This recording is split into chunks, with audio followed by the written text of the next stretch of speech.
Սիրելիներ, այսօր խոսելու ենք մի շատ կարևոր հարցի մասին։ Խոսքը վերաբերվում է մեր հավատքի որակին։ Եթե Աստծո տաճարում ենք այսօր բոլորս, ուրեմն բնականաբար հավատում ենք Աստծուն։ Անհավատ մարդ դժվար թե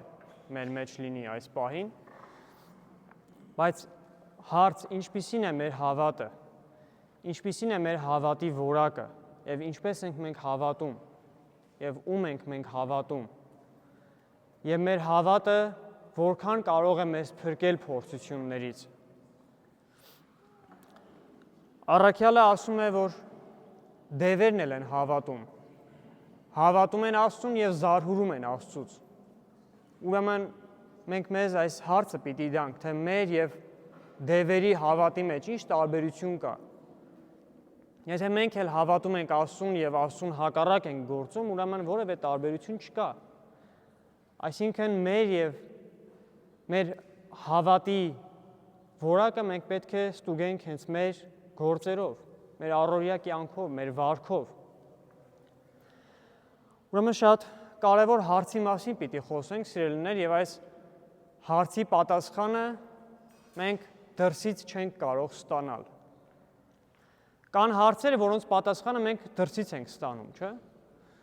Օրինակ, երեխաները հաճախում են դպրոց և դպրոցում սովորում են տարբեր առարկաներ, առաջինից մինչև 12-րդ դասարան և հետո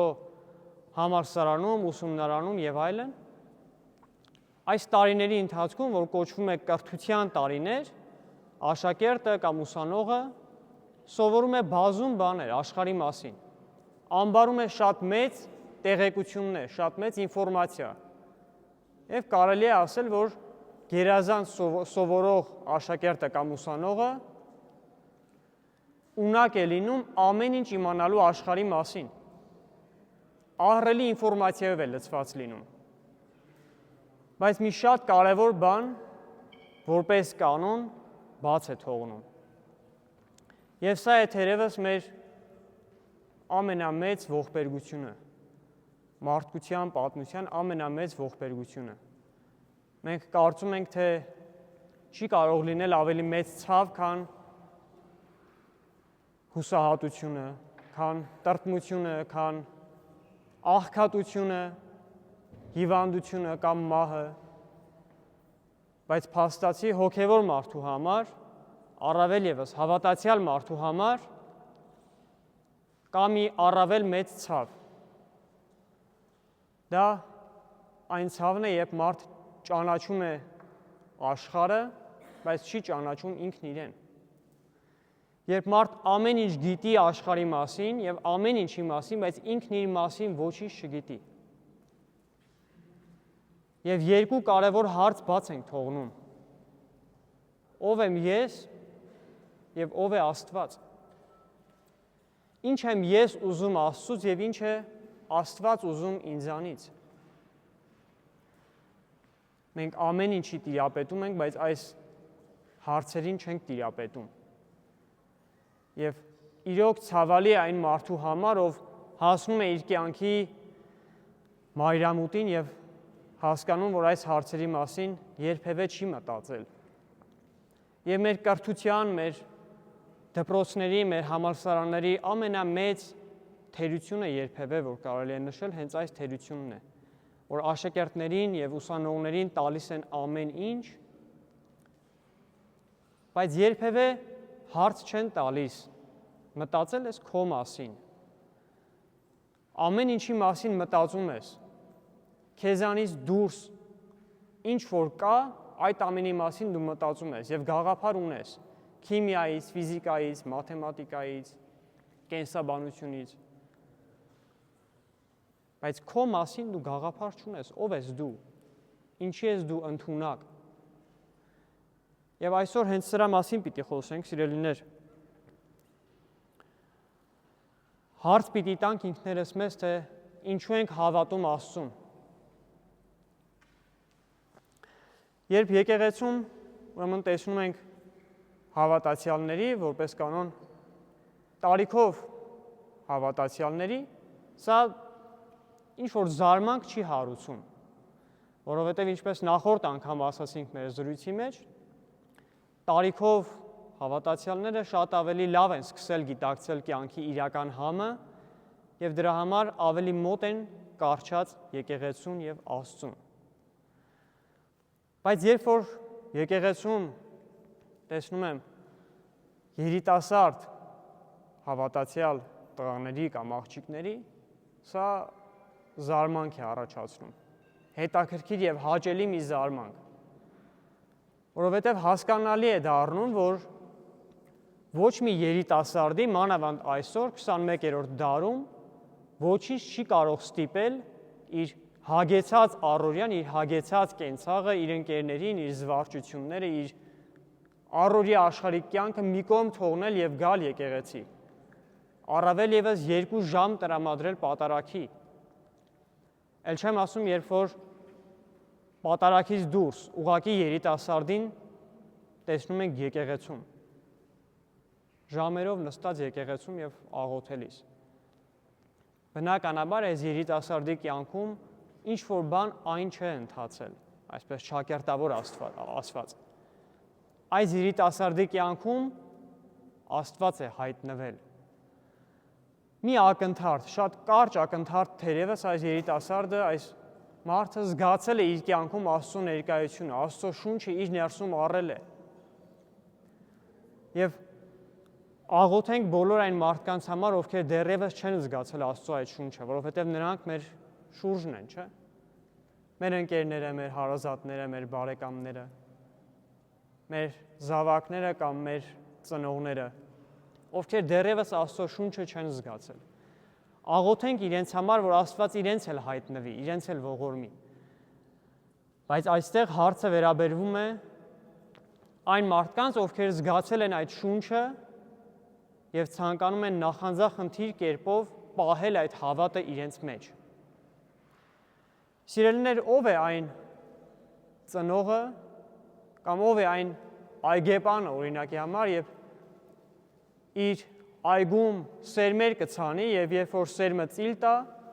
այլևս անուշադիր կգտնվի այդ ծիլի կամ այդ տունկի հանդեպ, չի խնամի այլևս, չկա չէ այսպիսի մարդ, խելացի մարդ, կամ ով է այն ծնողը, որ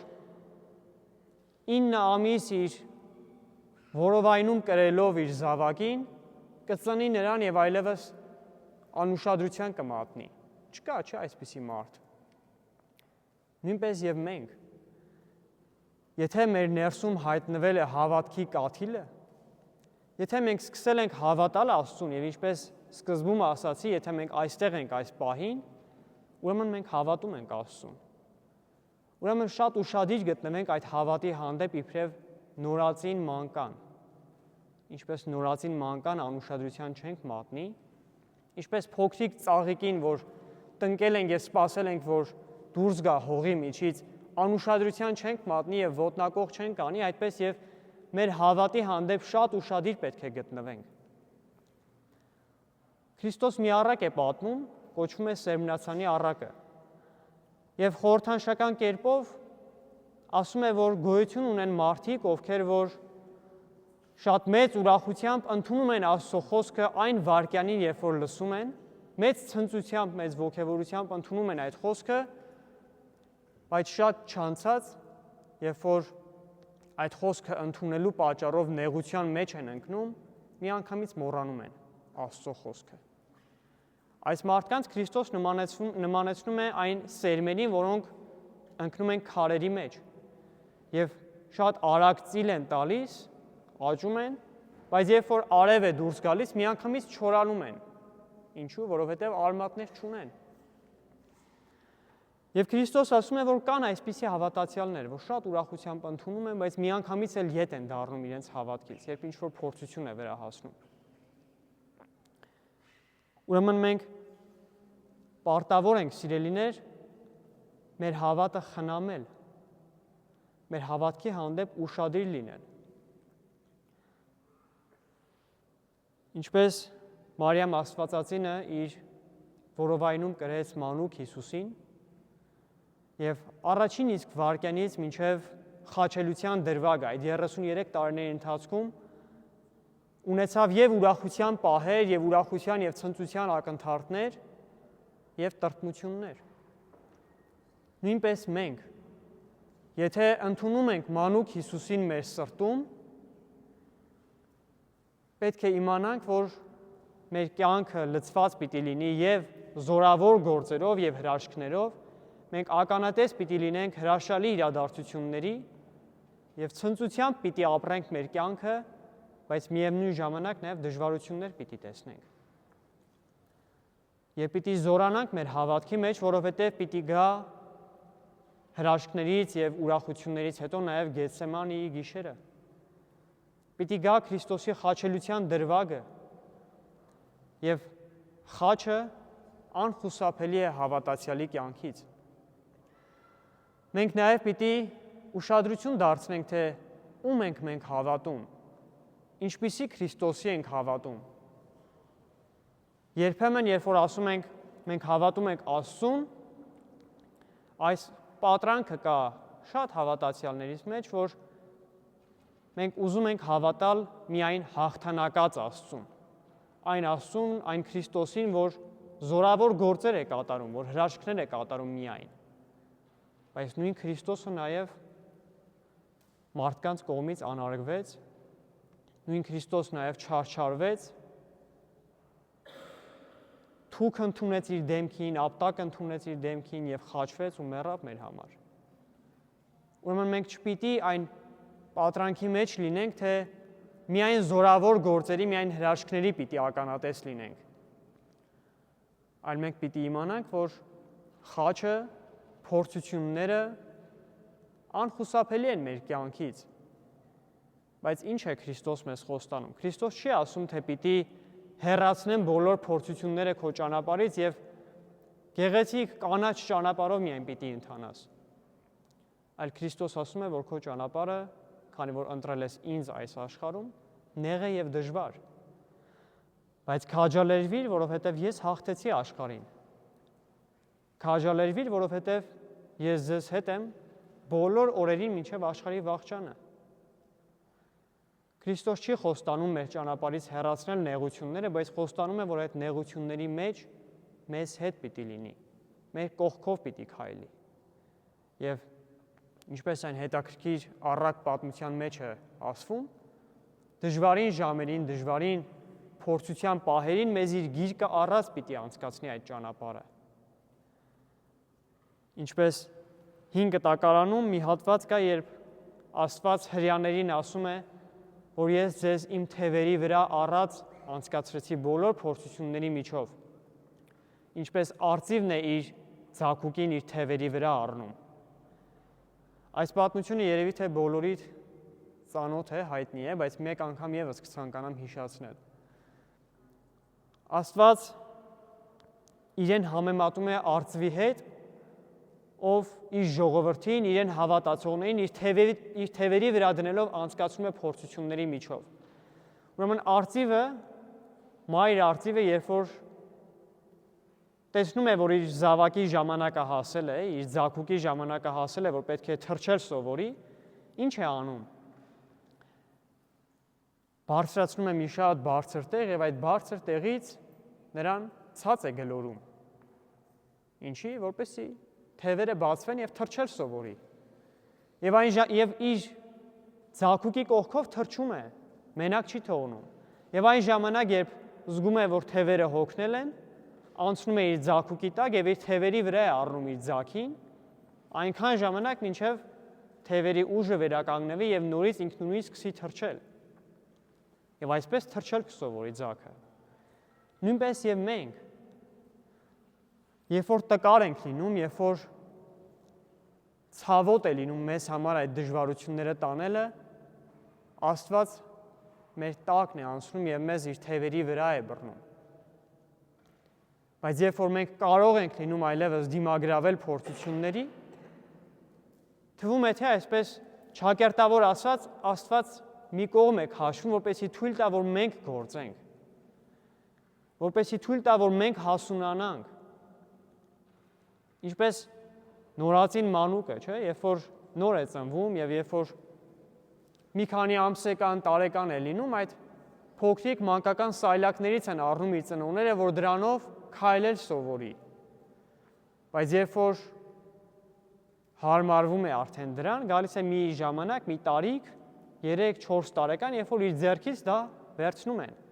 Եվ անգամ այն դեպքում, երբ որ զավակը շատ է ուզում դա պահել իր ձեռքին, որտեղ վախենում է, որ կընկնի։ Ինչ են անում, խելացի մայրերը, հայրերը ստիպելով քաշում են ձեռքից։ Եվ զավակը քայլում է, 1-2 ընկնում է, ոտքը վնասում է, բայց միթե ծնողները ցանկանում էին, որ իր զավակը իր ոտքը վնասի կամ լաց լինի։ Ծնողը տեսնում է, որ այդ պահին իր զավակի ոտքը ցավում է, բայց մի այլ ավելի հեռավոր նպատակ ունի ծնողը իր որդուն, իր դստերը քայլել սովորեցնելու։ Եվ երբ որ իր մանկիկը սկսում է խոսել, չնայած նրան, որ անկանոն ձևով է խոսում, չէ, սկզբում, սխալներով, բառերի, տառերի սխալներով, բայց ծնողը երբևէ չի հանդիմանում իր զավակին, երբևէ չի ասում սխալ ես խոսում, լռիր, այլ ընդհակառակը, էլ ավելի է քաջալերում, ասում է հիմա սխալ ես խոսում, կգա ժամանակ, երբ կսկսես ճիշտ խոսել, միայն մի դադարիր խոսելուց, միայն խոսիր։ Նույնպես եւ մեր հայրը, սիրելիներ, թեև մենք սխալ խոսենք, թեև մենք սխալ աղոթենք, թեև մենք սխալ քայլեր մեզ թույլ տանք, բայց երբևէ չպիտի քարանանք այդ սխալների մեջ, միշտ առաջ պիտի շարժվենք։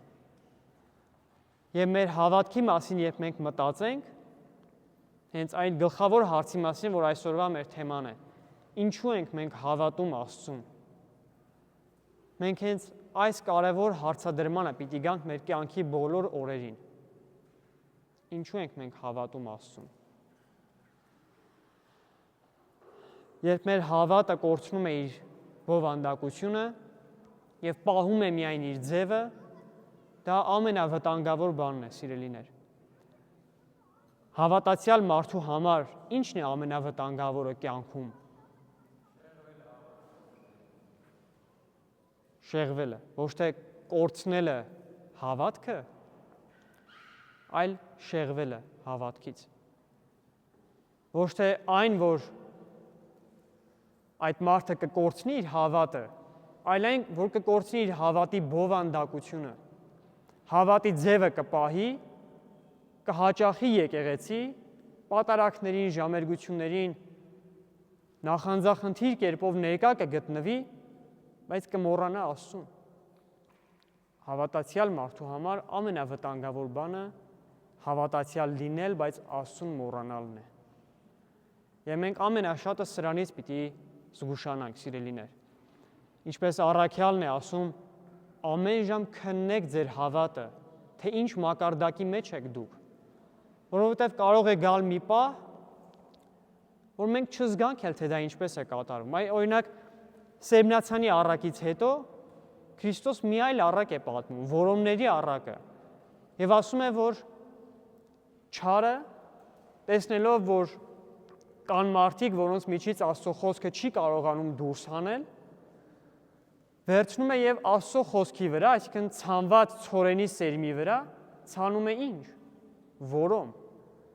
չար սերմ։ Այսինքն չարը տեսնելով, որ երբեմն չի կարող մեզ հավատից զրկել, ինչ է անում։ Մեր հավատի որակն է փչացնում։ Եվ ամենավտանգավորը թերևս սա է, ոչ թե հավատից զրկվելը, այլ սխալ ձևով հավատալ Աստծուն։ Եվ դրա համար ուշադիր լինենք մեր հավատի հանդեպ։ Անընդհատ ամեն օր, մինչև մեր կյանքի վերջին օրը մեզ այս հարցը տանք։ Նույն Պողոս առաքյալը ասում է զգույշ եղեք, ովքեր որ մտածում են, թե հաստատ երկու ոտքի վրա կանգնած են, թող ավելի զգույշ լինեն, որ չլինի, թե սայթակեն եւ ընկնեն։ Մենք հարց տանք մեզ, եթե մենք հավատում ենք Աստծուն եւ մեր հավատը նման է ամենաանմեղ, ամենամաքուր եւ ամենամանկական հավատին, ուրեմն փառք Աստծուն։ Բայց եթե մենք անկեղծ լինենք մեր հետ եւ զգանք, որ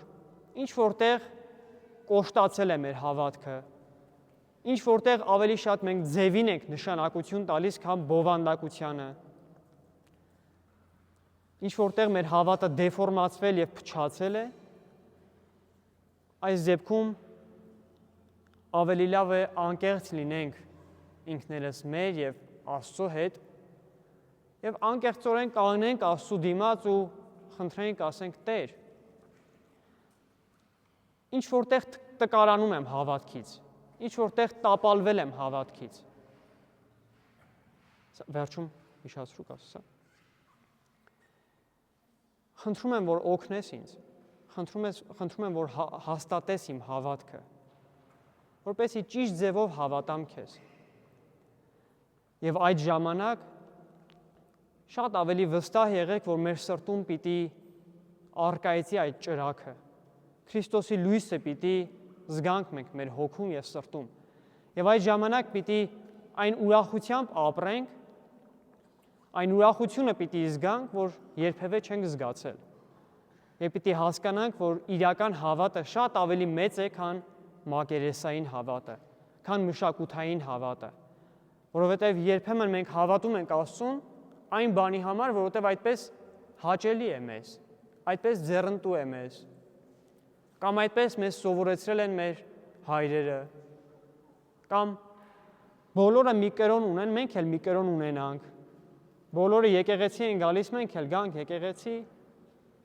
կամ բոլորը զատիկ են տոնում, մենք էլ տոնենք այդ զատիկը։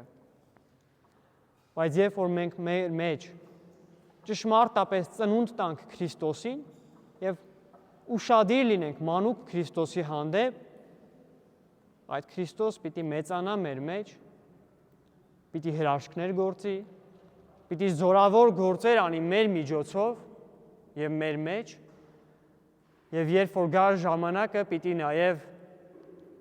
չարչարվի, խաչվի, թաղվի,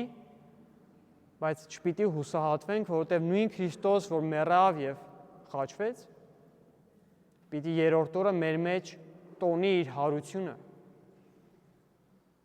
իր հաղթական հարության տոնը պիտի տոնի մեր մեջ։ Եվ սա պիտի լինի ներքուստ, սիրելիներ։ Մենք շատ լավ է, որ արտաքուստ տոնում ենք հարության տոնը եւ մասնակից ենք լինում եկեղեցիներում կատարվող իրադարձություններին, պատարակներին, բայց շատ կարևոր է, որ այս ամենը մենք անցկացնենք մեր մեջ եւ անձնական փորձառությամբ փորձենք ճանաչել Քրիստոսին։ Երկու շատ կարևոր հարց, որի մասին մենք միշտ պիտի մտածենք մեր կյանքի ընթացքում, ինչպես ասացինք։ Ով եմ ես եւ ով է Աստված։ Ինչ եմ ուզում ես Աստծուց եւ ինչ է Աստված ուզում ինձանից։ Եվ այդ ժամանակ վստահ պիտի լինենք, որ մեր կյանքը պիտի լուսավորվի։ Մենք շատ հարցերի պատասխաններ պիտի գտնենք եւ այն ինչին հիմա շատ մեծ կարևորություն ենք տալիս, այդ ժամանակ իր կարևորությունը պիտի կորցնի մեր կյանքում։ Եվ փիլիսոփաներից մեկը հետևյալ միտքն է արտահայտել, որպես վերջաբան ասեմ, ասում է, որ իրական մեղքը կայանում է նրանում, որ մարդիկ կարևորի փոխարեն անկարևորին են ուշադրություն դարձնում։ Այն ինչ որ էական է, այն ինչ որ առաջնային է, այն ինչ որ անպայման է մարդու համար, մենք դա մի կողմ ենք թողնում եւ շատ ավելի կարևորություն ենք դարձնում այն ամենին, ինչ որ նույնպես կարևոր է, բայց ոչ առաջնային։ Նույնպես էական է, բայց ոչ պարտադիր։ Ինչն է մարդու համար առաջնայինը, սիրելիներ։ Իր եւ Աստծո հարաբերությունը։ Ուրեմն հենց այսօր այս Կիրակի օրվա առիթը օգտագործենք, սիրելիներ, եւ երբ որ դուրս գանք եկեղեցուց, մենք այս հարցերի մասին մտածենք։ Փորձենք հասկանալ, թե ինչ հարաբերության մեջ ենք մենք եւ Աստված։ Եվ ով է Աստված մեզ համար։ Որ աղոթում ենք, ասում ենք Հայր մեր, ում ենք աղոթում։ Ինչպիսին է այդ Աստված։ Եվ փորձենք ել ավելի խորացնել մեր հարաբերությունը։ Որպեսզի երբ կանգնենք աղոթքի, Աստված էլ մեզ լսի։ Հակառակ դեպքում, եթե մենք չենք լսում մեր աղոթքը, Եթե մենք աղոթում ենք եւ դուրս ենք գալիս եկեղեցուց ու մոռանում ենք, թե ինչի մասին ենք աղոթել, Աստված ինչպես կլսի։ Կամ կլսի, բայց ինչպես կկատարի։ Եթե մեր աղոթածը մեր համար այդքան անկարևոր է։ Ուրեմն օգտագործենք, նորից եմ խնդրում սիրելիներ, օգտագործենք առիթը եւ սկսենք Սուրբ Գիրք կարդալ։ Աստծո մասին լավագույնս պատմում է Սուրբ Գիրքը։ Ամեն ինչ խոսում է Աստծո մասին։ Բնությունը խոսում է Աստծո մասին։ Մի այդպիսի հետաքրքիր խոսք ասում է, ծառին խնդրեց մի սուրբ, մի վանական, որ պատմի Աստծո փառքի մասին եւ ծառը ծաղկեց։ Ամեն բան իրականության մեջ խոսում է Աստծո մասին։ Երկինքն ու երկիրը։ Ուրեմն հետևողը լինենք այս իրադարձություններին եւ թույլ տանք, որ Աստված հարություն առնի մեր մեջ, կենթանանա մեր մեջ։ Եվ ինչպես Քրիստոս է ասում, դուք կլինեք իմ մեջ եւ ես ձեր մեջ։ Եթե հարցեր կան, սիրելիներ,